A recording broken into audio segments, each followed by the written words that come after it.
जी का खालसा वाहिगुरू जी की फतेह। आप सारे दर्शक देख रहे हो SGTV ਤੇ ਸ਼ੁਰੂ ਕਰਦੇ ਹਾਂ ਪੰਜਾਬੀ ਪੋਸਟ ਦੀਆਂ ਖਬਰਾਂ। ਲਗਾਤਾਰ ਅਗਨੀਮਿਤਰਾ ਪੌਲ ਬੀਜੇਪੀ ਨੇਤਰੀ ਪੱਛਮੀ ਬੰਗਾਲ ਦੀ ਮਹਿਲਾ ਦੀ ਅਧਿਕਸ਼ ਨੇ, ਮਹਿਲਾ ਮੋਰਚਾ ਦੀ ਅਧਿਕਸ਼ ਨੇ। ਉਹਨਾਂ ਦਾ ਵਿਵਾਦਿਤ ਬਿਆਨ ਆਇਆ ਸੀ ਸਿੱਖਾਂ ਦੇ ਪ੍ਰਤੀ। ਸਭ ਤੋਂ ਪਹਿਲਾਂ ਆਪਾਂ ਸੁਣ ਲਾਂਗੇ ਉਹ ਵਿਵਾदित ਬਿਆਨ ਕੀ ਸੀ। 26 जनवरी हम लोग तो देखे हैं कितना एंटी नेशनल मूवमेंट वो लोग किए हैं। शर्म आता है कि हमारा पुलिस के ऊपर वो लोग मार रहे हैं, हमारा सिख भाइयों वो लोग पुलिस के ऊपर मार रहे हैं। ये लोग नेशनलिस्टिक एलिमेंट नहीं है, ये लोग एंटी नेशनल एलिमेंट्स है। ਹੁਣੇ ਆਪਾਂ ਸੁਣ ਰਹੇ ਸੀ ਪੱਛਮੀ ਬੰਗਾਲ ਦੀ ਬੀਜੇਪੀ ਨੇਤਰੀ ਅਗਨੀਮਿਤਰਾ ਪੌਲ ਦਾ ਵਿਵਾਦਿਤ ਬਿਆਨ, ਜੋ ਸਿੱਖਾਂ ਨੂੰ ਸਿੱਖ ਐਂਟੀ ਨੈਸ਼ਨਲ ਐਲੀਮੈਂਟਸ ਬੋਲ ਕੇ ਸੰਬੋਧਨ ਕੀਤਾ ਹੈ। ਤੇ ਇਸ ਪ੍ਰਤੀਕਿਰਿਆ ਦੇ ਬਾਅਦ ਲਗਾਤਾਰ ਸਿੱਖਾਂ ਵੱਲੋਂ ਪ੍ਰਤੀਕਿਰਿਆ ਦੇ ਉੱਤੇ ਨਿੰਦਾ ਕੀਤੀ ਗਈ ਹੈ, ਜਿਸ ਨੂੰ ਵਿਰੋਧ ਪ੍ਰਦਰਸ਼ਨ ਦੇ ਨਾਲ ਵੀ ਸਿੱਖਾਂ ਨੇ ਆਪਣਾ ਪ੍ਰਦਰਸ਼ਨ ਕਰਕੇ ਇਸ ਦਾ ਵਿਰੋਧ ਕੀਤਾ ਹੈ। ਤੇ ਅਗਨੀਮਿਤਰਾ ਪੌਲ ਨੇ खुद एक नवा स्टेटमेंट जारी किया है ਅਤੇ ਆਪਾਂ ਸੁਣ ਲਾਂਗੇ ਉਹਨਾਂ ਨੇ ਇਸ ਆਪਣੇ ਹੀ ਬਿਆਨ ਦੇ ਉੱਤੇ ਕੀ ਸਪਸ਼ਟੀਕਰਨ ਦਿੱਤਾ ਹੈ। ਬੰਗਾਲ ਦੀ ਬੀਜੇਪੀ ਨੇਤਰੀ ਨੇ ਆਪਣਾ ਸਪਸ਼ਟੀਕਰਨ ਦਿੱਤਾ ਹੈ। ਆਪਣਾ ਸਪਸ਼ਟੀਕਰਨ ਦਿੱਤਾ ਹੈ 2 ਦਿਨ ਪਹਿਲਾਂ ਉਹਨਾਂ ਨੇ ਬਿਆਨ ਦਿੱਤਾ ਸੀ ਕਿ ਸਿੱਖ ਐਂਟੀ ਨੈਸ਼ਨਲ ਐਲੀਮੈਂਟਸ ਨੇ, ਯਾਨੀ ਕਿ ਦੇਸ਼ ਦਰੋਹੀ ਨੇ। ਸਿੱਖ ਐਂਟੀ ਨੈਸ਼ਨਲ ਐਲੀਮੈਂਟ ਦਾ ਜੋ ਬਿਆਨ ਦਿੱਤਾ ਸੀ ਅਗਨੀਮਿਤਰਾ ਪੌਲ ਬੰਗਾਲ ਦੀ ਬੀਜੇਪੀ ਨੇਤਰੀ ਨੇ, ਉਹ ਉਹਦੇ ਵਿੱਚ ਸਪਸ਼ਟੀਕਰਨ ਦਿੱਤਾ ਹੈ ਕਿ ਆਪਾਂ ਕਦੇ ਵੀ ਇਸ ਤਰ੍ਹਾਂ ਦੀ ਕੋਈ ਗੱਲ ਨਹੀਂ ਕੀਤੀ ਅਤੇ ਨਾ ਹੀ ਸਿੱਖਾਂ ਦੇ ਬਾਰੇ ਇਸ ਤਰ੍ਹਾਂ ਦੇ ਲਫ਼ਜ਼ ਵਰਤੇ ਨੇ। ਤੇ ਮੀਡੀਆ ਇਸ ਨੂੰ ਤੋੜ ਮਰੋੜ ਕੇ ਪੇਸ਼ ਕਰ ਰਹੀ ਹੈ ਅਤੇ ਆਪਾਂ ਸਿੱਖਾਂ ਦੇ ਨਾਲ ਹਿਮਾਇਤ ਰੱਖਦੇ ਹਾਂ ਅਤੇ ਬੰਗਾਲ ਦੇ ਸਿੱਖਾਂ ਦੇ ਨਾਲ ਹਿਮਾਇਤ ਰੱਖਦੇ ਹਾਂ। ਅਗਨੀਮਿਤਰਾ ਪੌਲ ਜੋ ਕਿ ਪੇਸ਼ੇ ਤੋਂ ਫੈਸ਼ਨ ਡਿਜ਼ਾਈਨਰ ਸੀ, ਉਸਨੇ 2 ਦਿਨ ਪਹਿਲਾਂ ਇੱਕ ਬਿਆਨ ਦਿੱਤਾ ਸੀ ਕਿ ਸਿੱਖ ਐਂਟੀ ਨੈਸ਼ਨਲ ਐਲੀਮੈਂਟਸ ਨੇ ਜਿਹੜੇ ਉੱਥੇ ਧਰਨੇ 'ਤੇ ਕਿਸਾਨ ਅੰਦੋਲਨ 'ਚ ਜਿਹੜੇ ਸ਼ਾਮਿਲ ਨੇ। ਉਸ ਦੇ ਉੱਤੇ ਹੁਣ ਸਪਸ਼ਟੀਕਰਨ ਦਿੱਤਾ ਹੈ ਅਤੇ ਸਪਸ਼ਟੀਕਰਨ ਕੀ ਹੈ ਇਹ ਦੇਖਦੇ ਹਾਂ। ਇਹ ਸਪਸ਼ਟੀਕਰਨ ਬੰਗਾਲ ਦੇ ਸਿੱਖ ਜਥੇਬੰਦੀਆਂ ਸਿੱਖਾਂ ਵੱਲੋਂ ਜੋ ਵਿਰੋਧ 2 ਦਿਨ ਲਗਾਤਾਰ ਚੱਲ ਰਿਹਾ ਸੀ, ਉਸ ਨੂੰ ਵੇਖਦਿਆਂ ਹੋਇਆਂ ਅਗਨੀਮਿਤਰਾ ਪੌਲ ਨੇ ਜੋ ਸਪਸ਼ਟੀਕਰਨ ਦਿੱਤਾ ਹੈ ਅਤੇ ਮੀਡੀਆ ਦੇ ਉੱਤੇ ਕਿਹਾ ਹੈ ਕਿ ਮੀਡੀਆ ਨੇ ਤੋੜ ਮੋੜ ਕੇ ਮੇਰਾ ਬਿਆਨ ਪੇਸ਼ ਕੀਤਾ ਹੈ। ਤੇ ਸੁਣ ਲਾਂਗੇ ਉਹਨਾਂ ਦਾ ਸਪਸ਼ਟੀਕਰਨ। नमस्कार। 26 जनवरी में दिल्ली में हुई जो घटना लाल किला में, उसका हम विरोध करते हैं। उस दिन हमारे नेशनल फ्लैग का, तिरंगा का अपमान किया गया और कोई भी भारतवासी इसको नहीं मान सकते हैं। हमको लगता है कि ये घटना के साथ कृषि आंदोलन का कोई संबंध नहीं है। शायद बाहर से कोई लोग घुसकर ये हिंसात्मक घटना किए थे उस दिन। और 26 जनवरी के पहले ये आंदोलन के जो नेता लोग थे वो दिल्ली पुलिस से ये परमिशन लिए थे कि लॉ एंड ऑर्डर मेंटेन किया जाएगा, लेकिन हकीकत में ये हुआ नहीं था। और इनफैक्ट 26 जनवरी के बाद ये आंदोलन के जो नेता लोग हैं वो इस दिन का हुआ हिंसात्मक घटना की निंदा की। हम पंजाब पोस्ट में जो स्टेटमेंट दिए हैं उसको मिस इंटरप्रेट किया गया है। हम 26 जनवरी के हुए घटना का निंदा किए, जो उस घटना को घटाए उसका निंदा किए। हम सिख कम्युनिटी का निंदा नहीं किए। हम कभी सोच भी नहीं सकते हैं कि हम सिख कम्युनिटी का कोई निंदा करे।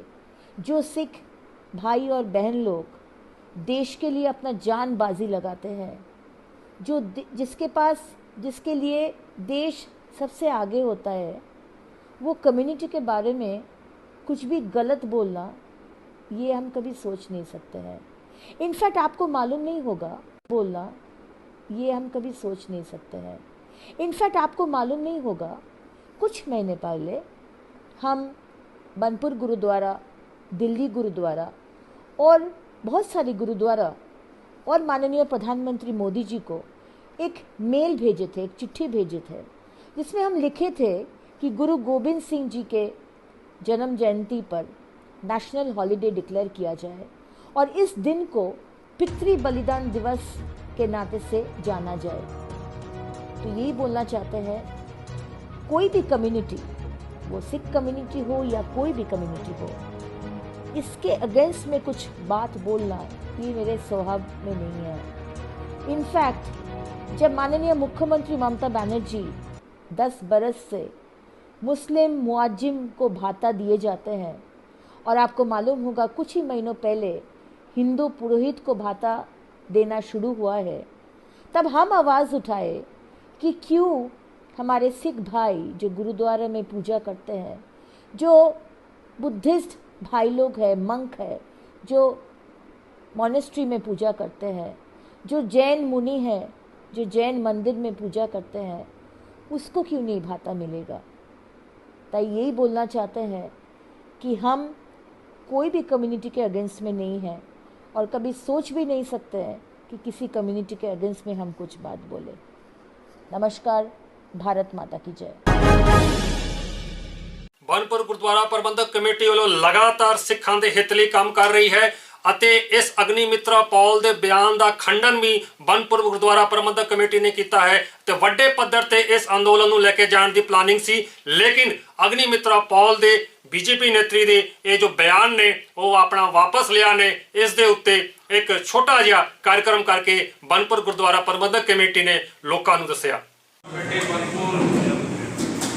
सदे पत्थर से आप जी जोड़े सारे इलाके के साढ़े भाई नाले साढ़े स्कूल दियाँ बच्चियाँ बनपुर साहब की हिस्ट्री सत्संग और साढ़े सुदीप का कॉलों का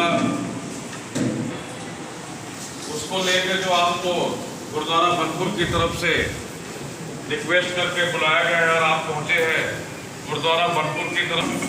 आप सभी को बताते हुए कि जिसको लेके हमने बीजेपी महिला मोर्चा की अध्यक्ष अग्निमित्रा पॉल ने परसों हमारे इलाके के news channel Punjabi post news channel पर उन्होंने एक अपना जो बयान जारी किया था वो काफ़ी निंदनीय था।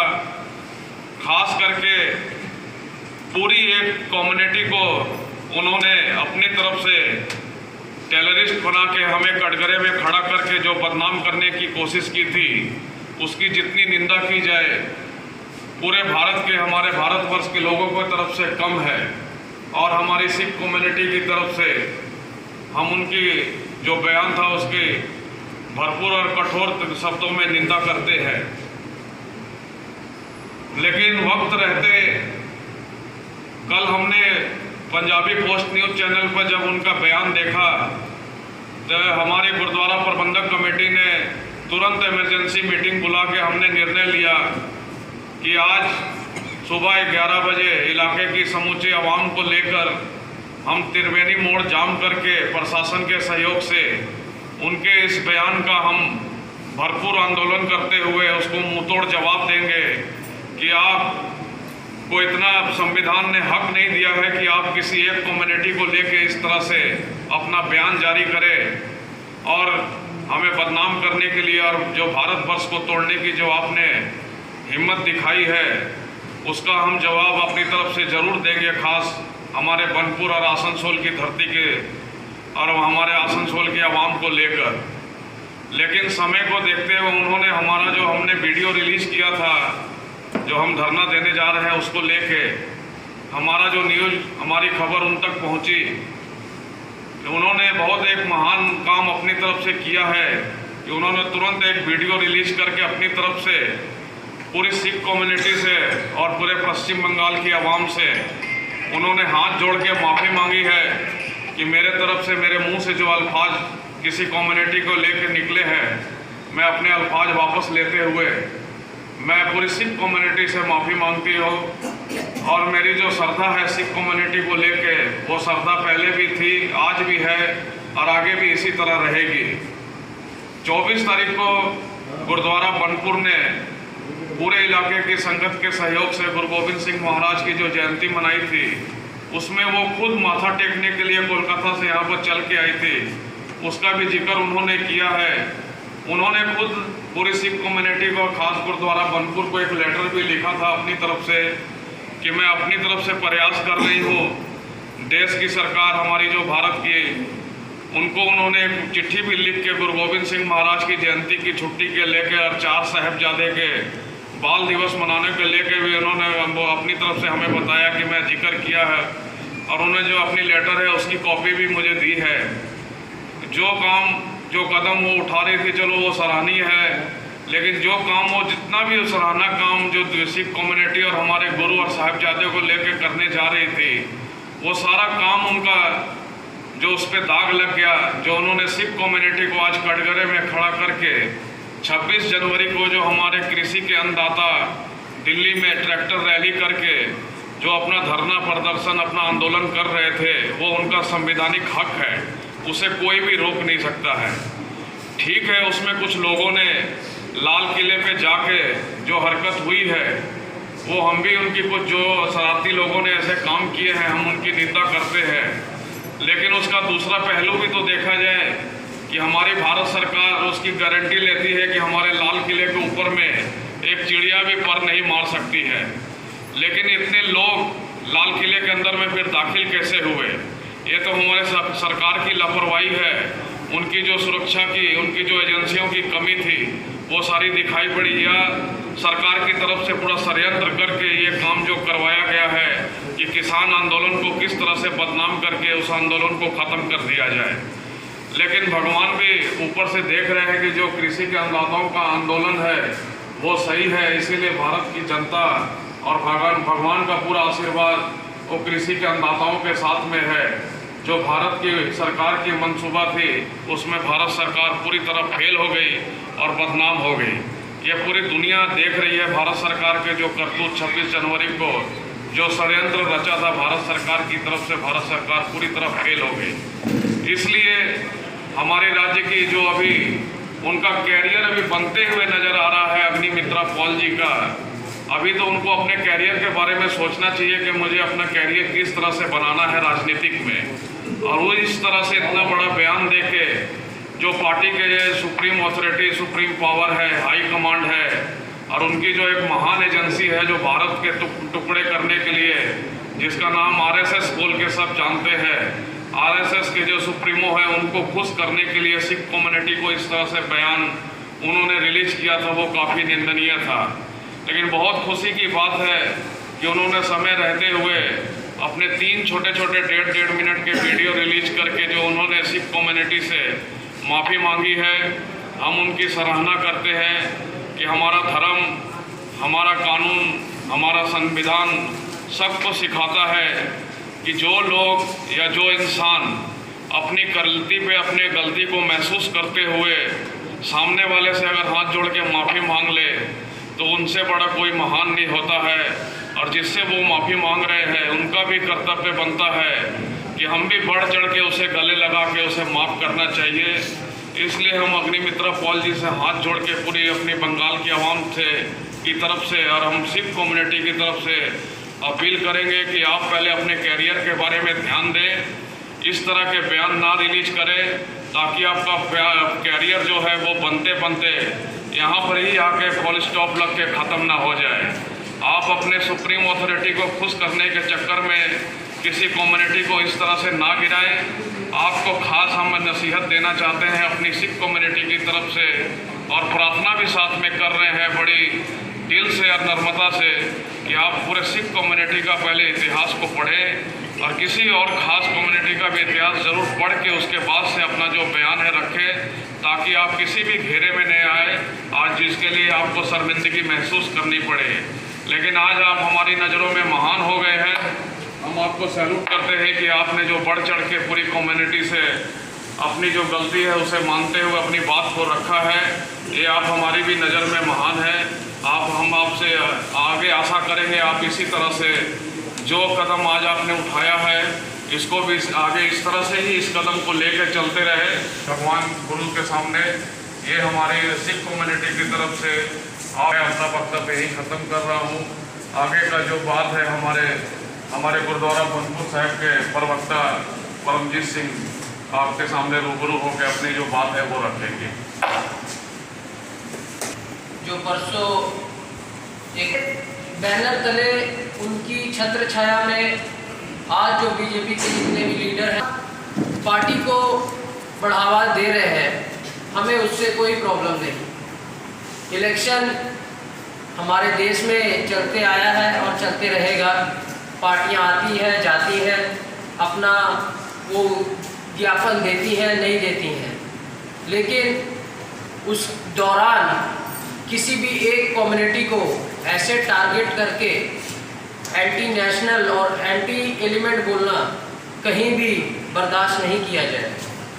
और ख़ास करके एक सिख कम्युनिटी जिसको कभी भी ये बात का प्रूफ देना नहीं होगा कि हम देश हित में कितने अपना 100% देते हैं। 1947 हो, 61 हो, उसके बाद कारगिल वॉर हो, अभी चाइना के साथ हमारे जो ताल्लुकात ख़राब हुए, उसमें जो हमारे 20 जवान शहीद हुए, उसमें एक अकेला 21 साल का एक सिख नौजवान था जिसने अकेले ने 6 चाइनीज़ जो आर्मी के बंदे थे उनको अकेले ने मारा था। ये हमारे लिए, हमारे देश की सेफ्टी के लिए कितनी बड़ी बात है। इसलिए मैं बताना चाहता हूँ कि सिख कम्युनिटी को कभी भी अपनी जो भावनाएं हैं इस देश के लिए वो साबित करने की ज़रूरत नहीं है। ख़ास करके जो अग्निमित्रा पॉल जिन्होंने ये स्टेटमेंट दिया है, उन्होंने जैसे हमारे जनरल सेक्रेटरी साहब बता रहे थे कि उन्होंने 2 सराहनीय काम भी किए हैं, लेकिन जहां आप अपनी लीडरशिप में ऐसी अच्छी सोच रखते हैं, उसके बाद आप अपने उच्च पदर के लोगों को खुश करने के लिए 26 तारीख का जो प्रॉब्लम हुआ था, जिसकी वजह से आज नेशनल मीडिया भी उसको इतने गलत तरीके से तोड़ मरोड़ के आप सबके सामने रख रहा है। 26 तारीख को जो हुआ, अगर वो एंटी नेशनल है तो हमारे देश में CBI, CID, इंटेलिजेंस ब्यूरो और कितनी एजेंसियां काम कर रही हैं। अगर उन्हें पता था कि रेड फोर्ट की तरफ किसान कूच करेंगे तो आपने बैरिकेशन जो आज आप कांटे वाले तार लगा रहे हैं, कांटे वाले किल लगा रहे हैं, आपने 26 तारीख को क्यों नहीं किया? ये कहीं ना कहीं सोची समझी साजिश थी कि कहीं ना कहीं इस चीज़ को, जैसे जब ट्रंप का दौरा था इंडिया का, उस दौरान भी दिल्ली में ही आपसी लड़ाई या जिसको हम कहते हैं दंगा करा के उस टाइम भी एक चल रहे प्रोटेस्ट को बदनाम करके उस प्रोटेस्ट की कमर तोड़ी गई। वैसी ही कुछ सोची समझी साजिश करते हुए ये अन्नदाताओं का जो प्रोटेस्ट था, इसको बदनाम करके, एक जातिवाद के नाम पे बदनाम करके इसको भी कमर तोड़ने का पूरा प्लान था हमारी भारत सरकार का, लेकिन कहीं ना कहीं वो इस मामले में नाकाम रहे। और आज भी जो हमारे अन्नदाताओं का प्रोटेस्ट है वो दिल्ली की धरती पे और अन्य वर्ल्ड वाइड देशों में चल रहा है। हम आप सब से उम्मीद करेंगे, जैसे आप सबका पूरी ही सिख समाज और आसनसोल में जो जिंदा लोग हैं, जिनकी अभी तक रूहें जिंदा है, जो गलत को गलत और सही को सही बोलने की हिम्मत रखते हैं, उनका साथ हमें हमेशा मिला है, आज भी मिल रहा है और आगे भी मिलता रहेगा। हम आगे उम्मीद करेंगे कि अग्निमित्रा पॉल जैसे जो भी नए लीडर हैं, जो भारतीय जनता पार्टी की तरफ से अपनी बातें रखते हैं और आने वाले इलेक्शन को देखते हुए वो अपना प्रचार और प्रसार पूरे वेस्ट बंगाल में कर रहे हैं, वो अपनी पार्टी की नीतियां लोगों को समझाएं कि उनकी पार्टी अगर पावर में आती है तो क्या करेगी। लेकिन कभी भी किसी भी कम्युनिटी, नॉट ओनली सिख, बस इस आसनसोल ज़िले में और पूरे वेस्ट बंगाल ज़िले में बहुत सी कम्युनिटियाँ रहती हैं। आप किसी भी कम्युनिटी को धर्म के नाम पे बांट नहीं सकते और ना हम आपको बांटने देंगे। जिस तरह हमने आज एकत्रित होकर त्रिवेणी मोड़ जाम करके प्रोटेस्ट करने की सोची थी, लेकिन उनके माफ़ीनामे आने के बाद हमने इस बात को समझते हुए कि उन्होंने सही समय पे अपनी गलती को स्वीकार किया है, इसलिए हम एक प्रेस मीट रखते हुए अपनी बातें अपनी प्रेस मीडिया को हमारे गुरुद्वारा बंटपुर के लंगर हॉल में ही बताना चाहते हैं और आप सबको जागरूक करना चाहते हैं कि आप किसी भी पार्टी को मानिए, किसी भी पार्टी को सपोर्ट करिए, ये आपका हक है। लेकिन अगर आपको धर्म के नाम से बांटा जाता है तो आपको वो चीज़ को अपोज करना है, उसके अगेंस्ट जाना है। आज हमारे गुरुद्वारा स्कूल की बच्चियां हमारे बीच बैठी हैं। आप बताइए, आप अलग अलग धर्म से आती हैं, ये जो स्कूल है ये एक गुरुद्वारे के अंदर में है, आप गुरुद्वारे स्कूल में पढ़ रही हैं, एक सिखों का धर्म स्थान है। कोई बच्ची यहाँ पे मुस्लिम घर से आती है, कोई बच्ची हिंदू घर से आती है, कोई बच्ची बंगाली घर से आती है, कोई बच्ची किसी अलग अलग घरों से आती है। तो क्या हम आपको अलग बैठाते हैं या अलग घर पे भेजते हैं? आप हमारे लिए हमारे जैसे हैं, तो हम आपको गुजारिश करेंगे आप अपने घरों में भी जाएं, अपने माँ बाप को, अपने बड़े भाइयों को, छोटी बहनों को भी समझाएं कि पार्टियां आती जाती रहेंगी, उनके काम और उनका प्रचार प्रसार अपनी जगह है, लेकिन धर्म के नाम से अगर आपको कोई भी पार्टी बांटना चाहती है, आप उस पार्टी को कभी समर्थन नहीं करेंगे, क्योंकि पार्टी जब आएगी तब वो अपने लोगों को ही देखेगी, ऐसा कुछ भी नहीं होता। जो भी पार्टी आज हमारे राज्य में हमारी मुख्यमंत्री ममता बनर्जी की सरकार चल रही है, तो क्या वो सिर्फ बंगालीज को देखती हैं? क्या वो सिर्फ हिंदूज को देखती हैं? क्या वो सिर्फ मुसलमानों को देखती हैं या कि वो सिर्फ सिखों को देखती हैं? आज जो बच्चियां स्कूल में पढ़ रही हैं, क्या कन्याश्री की जो बेनिफिट्स है वो आपको नहीं मिले? ममता सरकार ने जो साइकिल बांटे, क्या वो आपको नहीं मिले? अभी जो लॉकडाउन के दौरान जो राशन मिला, क्या वो आपको नहीं मिला? तो अभी जो हमारी ममता बनर्जी सरकार जो आपको फोन যে তারা বিপদটা বুঝেছে, তারা বিপদটা বুঝে বিপদটা আমাদের সামনে নিয়ে এসেছে, এবং আজকে যে আন্দোলন হচ্ছে দিল্লিতে একটা অভূতপূর্ব আন্দোলন। এরকম একটা স্বাধীনতা আন্দোলনের পরে স্বাধীন ভারতে এত বড় একটা আন্দোলন, এটা একটা ঐতিহাসিক মুহূর্তের সাক্ষী হচ্ছি আমরা, এবং আমাদের দায়িত্ব এই আন্দোলনের পাশে থাকা, এই আন্দোলনকে আরো বেশি মজবুত করাটা আমাদের দায়িত্ব একজন সচেতন নাগরিক হিসেবে। আর এই মুহূর্তে পশ্চিমবঙ্গে যে পরিস্থিতি চলছে, সামনে ভোট, সুতরাং আমাদের আরো বেশি সজাগ হতে হবে যে এই ভোটকে কেন্দ্র করে কি হচ্ছে চারিদিকে। বিভিন্ন রাজনৈতিক দল তার রাজনৈতিক ময়দানে নেমে পড়েছে ফায়দা লোটার জন্য, সেটা করবে, রাজনৈতিক দলের উদ্দেশ্যই এটা, কিন্তু সেই সঙ্গে সঙ্গে আমাদের সাধারণ মানুষদেরও কিছু দায়িত্ব নিতে হবে, আমাদের সিদ্ধান্ত নিতে হবে, সঠিক সিদ্ধান্ত নিতে হবে। আমাদের একটা ভুল সিদ্ধান্ত কিন্তু আজকে ভয়ানক বিপদ ডেকে আনবে। যেমন আজকে এখানে অনেক ছাত্রী রয়েছেন, আমি একটা স্কুলের গুরুদ্বারা হলো একটা স্কুলের প্রাঙ্গণে দাঁড়িয়ে কথা বলছি, সেটা আমি শুধু এইটুকু মনে করিয়ে দিই যে নিউ এডুকেশন পলিসি 2020 যেটা কেন্দ্র সরকার এনেছে, সেটা যে কতটা বিপজ্জনক। আলটিমেটলি এই নীতি যদি চালু হয় তাহলে শিক্ষাটা আর সবার জন্য থাকবে না, শিক্ষাটা ওই কিছু পুঁজিপতির হাতেই গিয়ে পুঞ্জীভূত হবে। সবাই মানে সাধারণ মধ্যবিত্ত মানুষ বা নিম্ন মধ্যবিত্ত মানুষ আর এডুকেশন নিতে পারবে না, আর পড়াশোনা করতে পারবে না। তো আমি নিউজ এডুকেশন পলিসি নিয়ে এখানে ডিটেলসে বলবো না, আমি শুধু এটুকুই বলবো যে কারণে আজকে আমরা এখানে জড়ো হয়েছি, সেটা হচ্ছে যে ধর্মের নামে দেশকে আরেকবার ভাগ করবেন না। ভারতবর্ষ কতবার ভাগ হবে? একবার স্বাধীনতার সময় বিভক্ত হয়েছে, টুকরো করা হয়েছে ভারতবর্ষকে, এবং তার সেই ঘা আজও শুকায়নি, আজও আমরা তার ফল ভোগ করছি।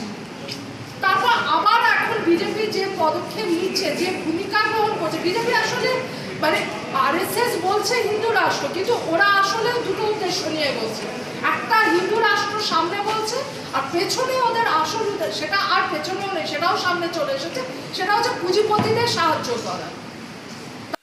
ਆਸਨਸੋਲ ਨਗਰ ਨਿਗਮ ਦੇ 55 ਨੰਬਰ ਵਾਰਡ ਦੇ ਲੋਕਾਂ ਨੇ ਆਸਨਸੋਲ ਡੀਆਰਐਮ ਬਿਲਡਿੰਗ ਵਿਖੇ ਆਣ ਕੇ ਆਪਣਾ ਰੋਸ ਪ੍ਰਦਰਸ਼ਨ ਕੀਤਾ ਹੈ। ਇਹ ਪ੍ਰਦਰਸ਼ਨ ਉਛੇਦ ਪ੍ਰਤੀਵਾਦ ਕਮੇਟੀ ਦੇ ਬੈਨਰ ਤਲੇ ਹੋਇਆ ਹੈ। ਰੇਲ ਪ੍ਰਸ਼ਾਸਨ ਵੱਲੋਂ ਬਸਤੀਆਂ ਨੂੰ ਹਟਾਇਆ ਜਾ ਰਿਹਾ ਹੈ, ਇਸ ਦਾ ਹੋ ਰਿਹਾ ਹੈ ਵਿਰੋਧ। ਮੌਕੇ ਤੇ टीएमसी नेता ਅਤੇ ਆਸਨਸੋਲ ਨਗਰ ਨਿਗਮ ਦੇ ਬੋਰਡ ਮੈਂਬਰ জামুরিয়া বিধানসভা ਦੇ ਕੋਆਰਡੀਨੇਟਰ ਅਭਿਜੀਤ ঘটক ਵੀ উপস্থিত ছিলেন। এই গরিব মানুষগুলো কোথায় যাবে? তাদের মাথার উপর দিয়ে টালির এবং প্লাস্টিকের ছাপটা রয়েছে, সেটা কেড়ে নেওয়ার কি যুক্তিযুক্ত রয়েছে, সেটা আজকে আমরা ডিআরএম সাহেবের কাছে জানতে চাইব। আজকে যখন চারিদিকে করোনার মহামারী চলছে, আজকে যখন মানুষ খেতে পারছে না, আজকে যখন মানুষ কর্মহীন হয়ে যাচ্ছে, এই করোনা মহামারীর সময় যখন মানুষের পাশে দাঁড়ার সময় এসছে, যখন গরিব মানুষের পাশে গিয়ে দাঁড়ানো উচিত, সেই সময় আমরা দেখতে পাচ্ছি যে রেল কর্তৃপক্ষ তাদের মাথার উপরে ছাদটা পর্যন্ত কেড়ে নেওয়ার চেষ্টা করছে। আমরা তাদেরকে বলতে চাই, এই উচ্ছেদ আমরা হতে দেব না, এই উচ্ছেদকে আমরা কখনোই মানি না এবং এই উচ্ছেদকে আমরা প্রতিরোধ করব যতক্ষণ আমাদের শরীরে রক্ত থাকবে, আমাদের শরীরের শেষ রক্তবিন্দু পর্যন্ত আমরা এই উচ্ছেদকে প্রতিরোধ করে যাব। আমরা আপনাদেরকে কখনোই এইসব গরিব মানুষদের উচ্ছেদ করতে দেব না। पंजाबी पोस्ट आसनसोल। ਬੰਗਾਲ ਵਿੱਚ ਵਿਧਾਨ ਸਭਾ ਚੁਣਾਵ ਹੋਣਾ ਹਜੇ ਬਾਕੀ ਹੈ। ਉਸ ਤੋਂ ਪਹਿਲਾਂ ਹੀ ਰਾਜਨੀਤਿਕ ਝੜਪਾਂ ਸ਼ੁਰੂ ਹੋ ਗਈਆਂ ਨੇ। ਡਾਬਰ ਮੋੜ ਸਲਾਨਪੁਰ ਵਿਖੇ ਪਾਰਟੀ ਆਫਿਸ ਤੇ ਹੋਇਆ ਹੈ ਹਮਲਾ। ਡਾਬਰ ਮੋੜ ਸਲਾਨਪੁਰ ਬੀਜੇਪੀ ਕਾਰਿਆਲੇ ਦੇ ਉੱਤੇ ਹਮਲਾ ਅਤੇ ਹਮਲੇ ਦਾ ਆਰੋਪ ਲਗਾਇਆ ਨੇ ਬੀਜੇਪੀ ਵਾਲਿਆਂ ਨੇ। ਤ੍ਰਿਣਮੂਲ ਪਾਰਟੀ ਦੇ ਉੱਤੇ ਬੀਜੇਪੀ ਕਾਰਿਆਲੇ ਵਿੱਚ ਕੁਝ ਬੀਜੇਪੀ ਕਾਰਜਕਰਤਾ ਬੈਠੇ ਹੋਏ ਸੀ ਅਤੇ ਤ੍ਰਿਣਮੂਲ ਦੇ ਕੁਝ ਲੋਕ ਆ ਕੇ ਬਾਈਕਾਂ ਦੇ ਰਾਹੀਂ ਆ ਕੇ ਉਸ ਪਾਰਟੀ ਆਫਿਸ 'ਤੇ ਹਮਲਾ ਕੀਤਾ ਅਤੇ 2 ਬੀਜੇਪੀ ਵਰਕਰ ਬੁਰੀ ਤਰ੍ਹਾਂ ਜ਼ਖਮੀ ਨੇ। ਉਹਨਾਂ ਦਾ ਇਲਾਜ ਆਸਨਸੋਲ ਜ਼ਿਲ੍ਹਾ ਹਸਪਤਾਲ ਚੱਲ ਰਿਹਾ ਨੇ। ਆਰੋਪ ਲੱਗ ਰਹੇ ਨੇ ਤ੍ਰਿਣਮੂਲ ਦੇ ਉੱਤੇ, ਬੀਜੇਪੀ ਵੱਲੋਂ ਆਰੋਪ ਲੱਗ ਰਹੇ ਨੇ ਕਿ ਉਹਨਾਂ ਦੇ ਸਮਰਥਕਾਂ ਨੂੰ ਕੁੱਟਿਆ ਮਾਰਿਆ ਗਿਆ ਹੈ। ਇਸ ਵਿਸ਼ੇ 'ਚ युवा जिला अध्यक्ष पश्चिम बर्दवान के अरजीत राय ने अपनी प्रतिक्रिया दी और इसका विरोध जताया। सामने जो निर्वाचन और কিছুদিনের মধ্যে তো আগামী বিধানসভা নির্বাচনে নিজেদের যে পরাজয় সেই পরাজয়ের ছবি ওরা দেখতে পাচ্ছে। তার জন্য নির্বাচনের আগে আবার সন্ত্রাস করে কিভাবে এই সমস্ত এলাকার মানুষদেরকে ভীতি ভয় ভীতি দেখিয়ে নিজেদের মধ্যে যাতে তাদের প্রতিফলনটা ভোট বাক্সে না পড়ে সেটারই চেষ্টা হচ্ছে। আজ কতজন আহত হয়েছে? আমাদের 2 জন গুরুতর জখম হয়েছে, অনুপ চৌহান এবং অজয় প্রসাদ। তার মধ্যে অজয় প্রসাদের হাতটা তো একদম ভেঙে 2-3 টুকরো হয়ে গেছে। তো এটাই এদের আমরা জানতাম এটা এর আগেও একবার ওই অনুপ চৌহান এবং তার পরিবারকে আক্রমণ করা হয়েছিল বছরখানেক আগে, আপনারা দেখেছেন। এবং তারপর থেকে ওই অফিসে পূর্ব পরিকল্পনা ওদের ছিল হামলা চালানো। তো আজকে সেটা ওরা করেছে। কারণ আমি বারবার বলছি যে আগেও বলেছি যে এখানকার ওই বিধায়ক তিনি বিধানসভা নির্বাচনে ওনার হার স্পষ্ট।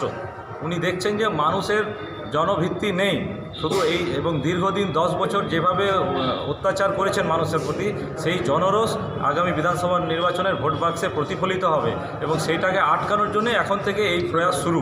কিন্তু इस घटना तो बाद उस इलाके 'ਚ तनाव ਦਾ ਮਾਹੌਲ ਹੈ ਅਤੇ ਤ੍ਰਿਣਮੂਲ ਵੱਲੋਂ ਕਿਹਾ ਜਾ ਰਿਹਾ ਹੈ ਕਿ ਇਹ ਉਹਨਾਂ ਦੀ ਆਪਸੀ ਲੜਾਈ ਹੈ। ਕਿਸੇ ਮੋਬਾਈਲ ਦੇ ਲੈਣ ਦੇਣ ਨੂੰ ਲੈ ਕੇ ਇਹ ਘਟਨਾ ਘਟੀ ਹੈ ਅਤੇ ਬੀਜੇਪੀ ਸਰਾਸਰ ਜੋ ਆਰੋਪ ਲਗਾ ਰਹੀ ਹੈ ਉਹ ਬੇਬੁਨਿਆਦ ਹੈ ਅਤੇ ਤ੍ਰਿਣਮੂਲ ਦਾ ਇਸ ਹਮਲੇ ਦੇ ਉੱਤੇ ਕਿਸੇ ਵੀ ਤਰ੍ਹਾਂ ਦਾ ਹੱਥ ਨਹੀਂ ਹੈ। ਤ੍ਰਿਣਮੂਲ ਨੇਤਾ ਦੇ ਰਹੇ ਨੇ ਉਸ ਇਲਾਕੇ ਦੀ ਆਪਣੀ ਪ੍ਰਤੀਕਿਰਿয়া। একটু আস্তে আস্তে তো সেই অভিযোগটা আপনার উপরে করছে, আপনি কি বলবেন? কিসের ঝামেলা? আমি ঝামেলাটা জানিয়ে না। আমি তো আপনাদের মারফতে শুনলাম, কেউ আমাকে সাংবাদিক ভাই বললো কোনো মোবাইল নিয়ে কোনো প্রবলেম হয়েছে, ওইখানে মোবাইল নিতে মানে পয়সা বাকি ছিল ওদের সঙ্গে, তো পয়সাটা মাগতে গেল, তারপরে ওরা মেরেছে। তারপরে ওরা কোনো গ্রাম থেকে এসে মনে হচ্ছে গ্রামের লোকগুলো এসে মেরেছে। এটা আমাদের তো কিছু নেই, মোবাইল নিয়ে পয়সা দিবে না, এই কালচারগুলো তো ওদের মধ্যে আছে। এইটাই তো মেন কথাটা, এই কালচারগুলো আছে। পয়সা নিয়ে ইবে না, পয়সা এখান থেকে তুলে মদ গাঁজা খাবে, এইগুলোই তো চলছে ওইখানে পার্টি পুজো। আর কি চলছে? ওইখানে অভিযোগ করছে যে মানে ওরা নাকি আপনার নাম আমি তো ম্যাটারটা জানিয়ে না। আমি তো বসেছি এখানে, দেখুন সন্ধ্যার দিকে বসেছি, লোকের কাজ করছি এখানে বসে বসে। আমার তো জানাই নি কি ম্যাটারটা কি হয়েছে। আমি তো সাংবাদিক মারফতে শুনেছি এটা এইরকম ঘটনা হয়েছে মোবাইল দিয়ে। আমি কিছু জানি না। আপনার নাম আর পরিচয়? ভোলা সিং, সাধারণ সম্পাদক। ਬੰਗਾਲ ਵਿੱਚ ਵਿਧਾਨ ਸਭਾ ਚੁਣਾਵ ਦਾ ਇਲੈਕਸ਼ਨ ਦਾ ਘੋਸ਼ਣਾ ਅਜੇ ਤੱਕ ਨਹੀਂ ਹੋਈ ਹੈ। ਉਸ ਤੋਂ ਪਹਿਲਾਂ ਹੀ ਇਸ ਤਰ੍ਹਾਂ ਦੀ ਰਾਜਨੀਤਿਕ ਝੜਪਾਂ ਨੂੰ ਲੈ ਕੇ ਸਥਾਨੀ ਲੋਕ ਕਾਫੀ ਚਿੰਤਤ ਨੇ। ਉਹਨਾਂ ਦੇ ਮਨ ਵਿੱਚ ਇਹ ਡਰ ਬੈਠਾ ਹੈ ਕਿ ਰਾਜਨੀਤਿਕ ਮਾਹੌਲ ਅਗਰ ਇੱਦਾਂ ਦਾ ਰਿਹਾ ਤਾਂ ਸਾਡਾ ਜੀਣਾ ਮੁਸ਼ਕਿਲ ਹੋਵੇਗਾ। ਪੰਜਾਬੀ ਪੋਸਟ ਸਲਾਨਪੁਰ।